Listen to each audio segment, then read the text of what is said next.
नमस्कार साथियों, स्वागत है आप सभी का एडुगा इमेज में।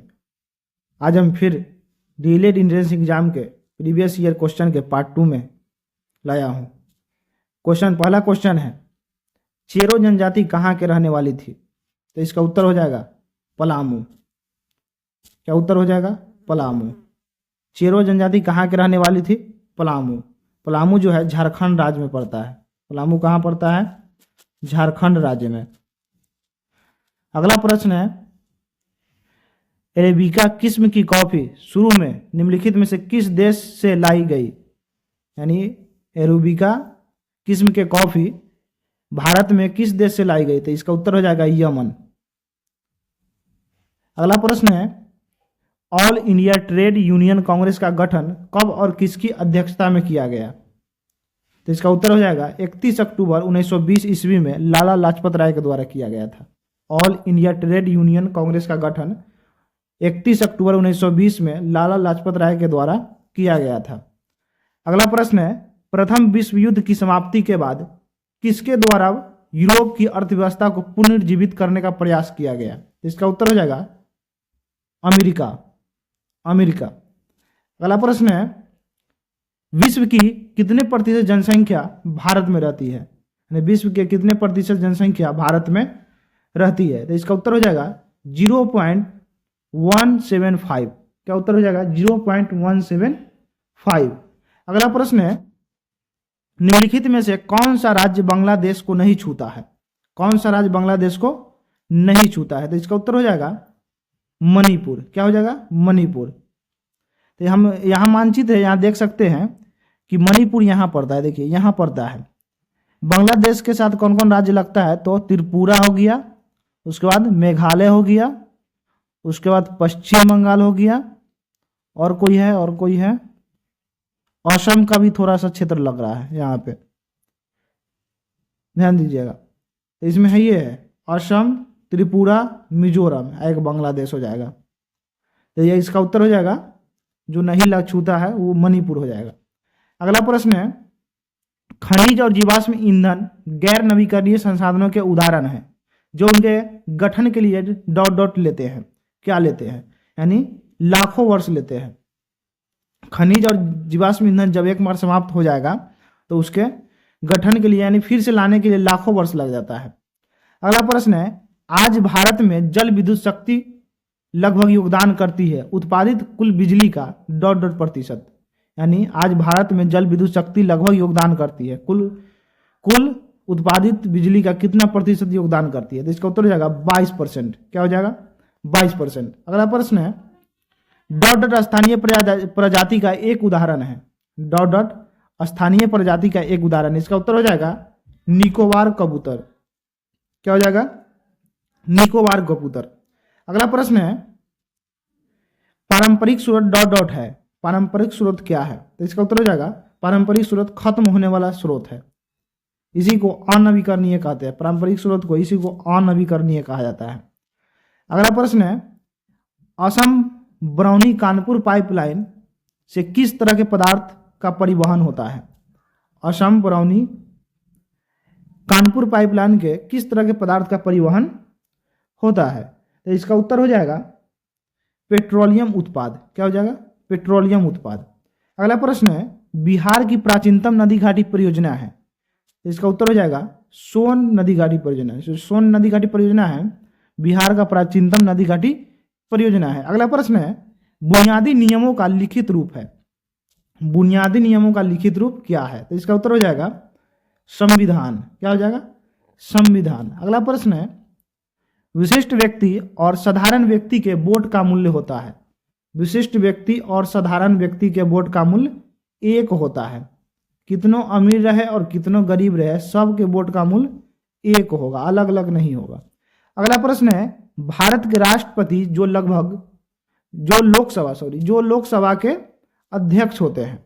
भारत के राष्ट्रपति जो लोकसभा के अध्यक्ष भी होते हैं, अध्यक्ष भी थे, वो कौन थे? तो इसका उत्तर हो जाएगा नीलम संजीव कुमार रेड्डी। भारत के राष्ट्रपति भी थे और लोकसभा के अध्यक्ष भी थे। कौन थे? इसका उत्तर हो जाएगा संजीव कुमार रेड्डी। अगला प्रश्न है, सूचना के अधिकार अधिनियम को भारत में कब लागू किया गया?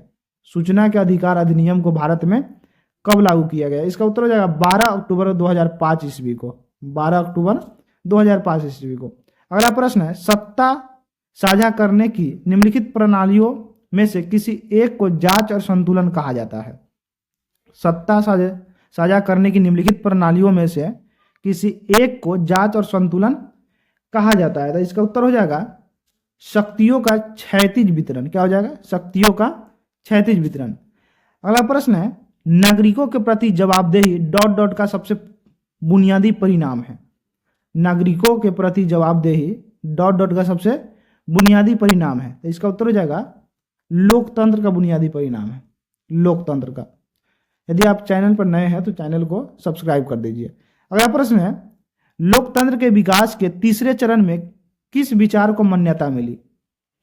लोकतंत्र के विकास के तीसरे चरण में किस विचार को मान्यता मिली? इसका उत्तर हो जाएगा डी, राजनीतिक समानता के साथ आर्थिक समानता।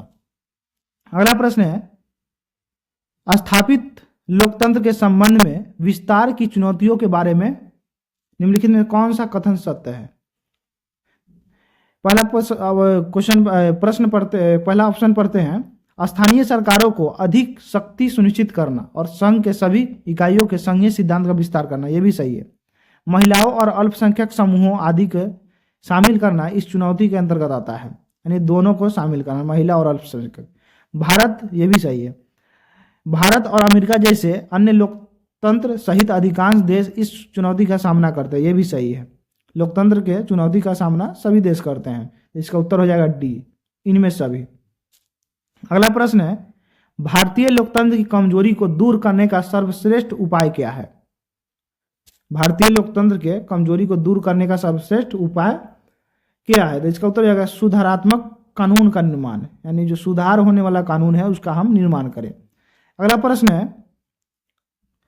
निर्वाचन में राजनीतिक दलों के लिए आचार संहिता का निर्माण और इसकी घोषणा कौन करता है? तो ये निर्वाचन आयोग करता है, जो चुनाव करवाता है निर्वाचन आयोग वो करता है, आचार संहिता और इसकी घोषणा करता है। अगला प्रश्न है, इनमें से कौन सा अधिकार भारतीय नागरिकों को प्राप्त है? इसमें से कौन सा अधिकार भारतीय नागरिकों को प्राप्त है? तो इसका उत्तर जाएगा बी, अपनी संस्कृति की रक्षा का अधिकार, अपनी संस्कृति की रक्षा का अधिकार। अगला प्रश्न है, बिहार में राज्यपाल विधान परिषद के कितने सदस्यों को मनोनीत करता है?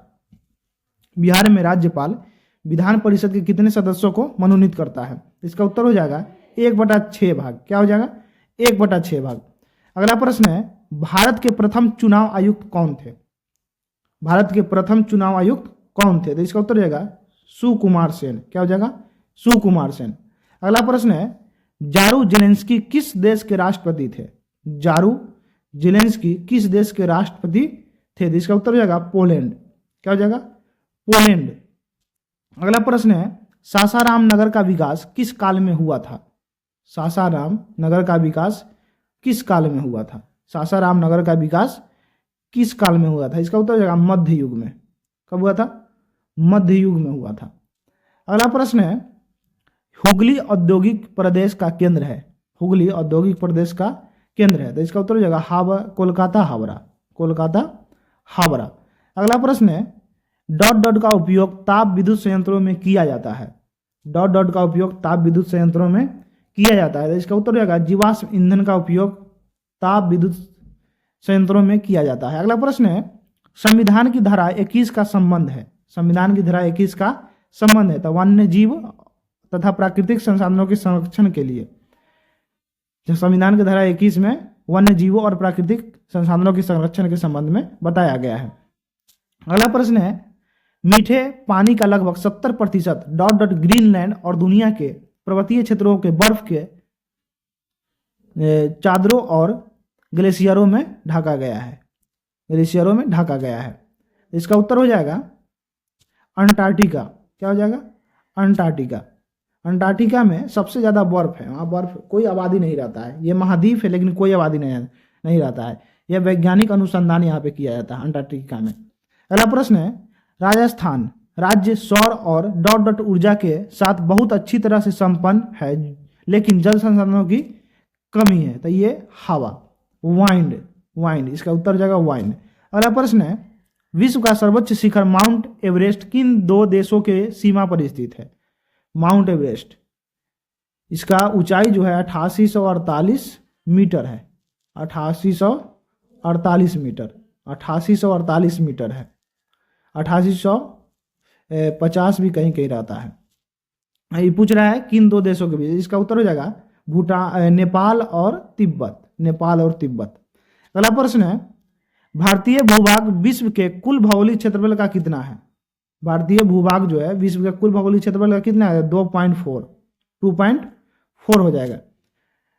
अगला क्वेश्चन है, सिटी का बॉम्बे इंप्रूवमेंट ट्रस्ट की स्थापना कब किया गया? City of Bombay improvement trust की स्थापना कब किया गया? इसका उत्तर हो जाएगा 1898।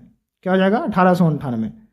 अगला प्रश्न है, गांधी जी ने दांडी यात्रा किस तिथि से आरंभ किया?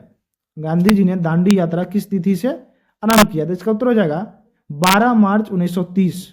क्या हो जाएगा? 12 मार्च 1930।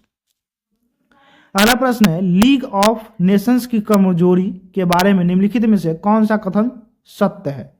लीग ऑफ नेशंस की कमजोरी के बारे में कौन सा कथन सत्य है? तो इसका उत्तर ए हो जाएगा। क्या हो जाएगा? ए। आर्थिक प्रतिबंध लगाने में लीग की अक्षमता ने इसे पंगु बना दिया। अगला प्रश्न है, इनमें से कौन सा निम्नलिखित मोटे अनाज है? कौन सा निम्नलिखित मोटे अनाज? इसमें सभी है। क्या है? ज्वार है, बाजरा है, रागी है, सभी है इसमें।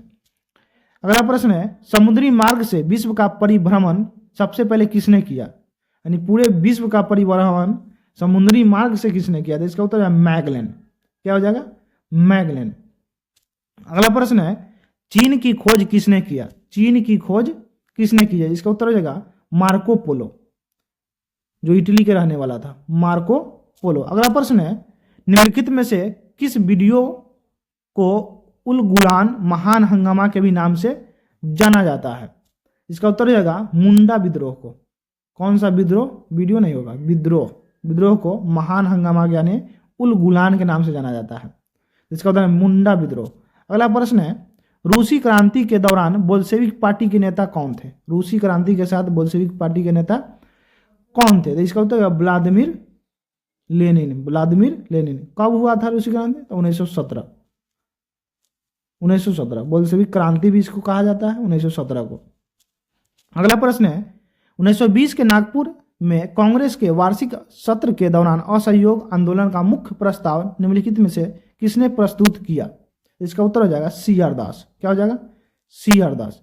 अगला प्रश्न है, निम्नलिखित में से किस अधिनियम ने मेटाकॉफ अधिनियम द्वारा लगाए गए प्रतिबंधों में ढील दी? क्वेश्चन फिर से सुनिए, निम्नलिखित में से किस अधिनियम ने मेटाकॉफ अधिनियम द्वारा लगाए गए प्रतिबंधों में ढील दी? इसका उत्तर हो जाएगा 1867 का पंजीकरण अधिनियम। क्या हो जाएगा? 1867 का पंजीकरण अधिनियम, याद रखिएगा, मेटाकॉफ अधिनियम द्वारा ढील दिए। इसका उत्तर हो जाएगा 1867 का पंजीकरण अधिनियम। अगला प्रश्न है, भारत के पूर्वोत्तर राज्यों की जलवायु किससे प्रभावित होती है? भारत के पूर्वोत्तर राज्यों की जलवायु किससे प्रभावित होती है? तो इसका उत्तर हो जाएगा हिमालय पर्वत से। हिमालय पर्वत से। अगला प्रश्न है, भारत के किस राज्य की तटरेखा सबसे लंबी है? भारत के किस राज्य की तटरेखा सबसे लंबी है? तो इसका उत्तर हो जाएगा गुजरात। क्या हो जाएगा? गुजरात। अगला प्रश्न है, भारत में खेती का एक आदिम रूप झूमिंग को डॉट डॉट में बेवर या दहिया कहा जाता है। भारत में खेती का एक आदिम रूप झूमिंग को डॉट डॉट में बेवर या दहिया कहा जाता है। याद रखिएगा, झूमिंग को बेवर या दहिया कहाँ कहा जाता है? तो इसका उत्तर हो जाएगा मध्य प्रदेश। क्या हो जाएगा? मध्य प्रदेश। अगला प्रश्न है, 11वीं शताब्दी में अपने समय की सबसे बड़ी कृत्रिम झीलों में से एक डॉट डॉट के झील का निर्माण किया गया था। तो भोपाल झील का निर्माण किया गया था। फिर से क्वेश्चन सुनिएगा, 11वीं शताब्दी में अपने समय की सबसे बड़ी कृत्रिम झीलों में से एक डॉट डॉट के झील का निर्माण किया गया था। इसका उत्तर हो जाएगा भोपाल झील। भोपाल झील, याद रखिएगा। अगला प्रश्न है, बक्सा बाघ अभ्यारण्य निम्नलिखित में से किस राज्य में स्थित है? बक्सा बाघ अभ्यारण्य निम्नलिखित में से किस राज्य में स्थित है? तो पश्चिम बंगाल। ब से बक्सा और ब से बंगाल, याद रखिएगा। अगला प्रश्न है और लास्ट प्रश्न है, पारंपरिक ऊर्जा स्रोतों के बारे में निम्नलिखित में से कौन सा कथन सत्य है? तो इसका उत्तर हो जाएगा यह सीमित मात्रा में उपलब्ध है। क्या हो जाएगा? यह सीमित मात्रा में उपलब्ध है। तो आज का क्वेश्चन यहीं पे समाप्त होता है। आप लोगों को वीडियो अच्छा लगा है तो चैनल को सब्सक्राइब करें, लाइक करें। आपके लिए हम इसी तरह का वीडियो लाते रहेंगे। धन्यवाद।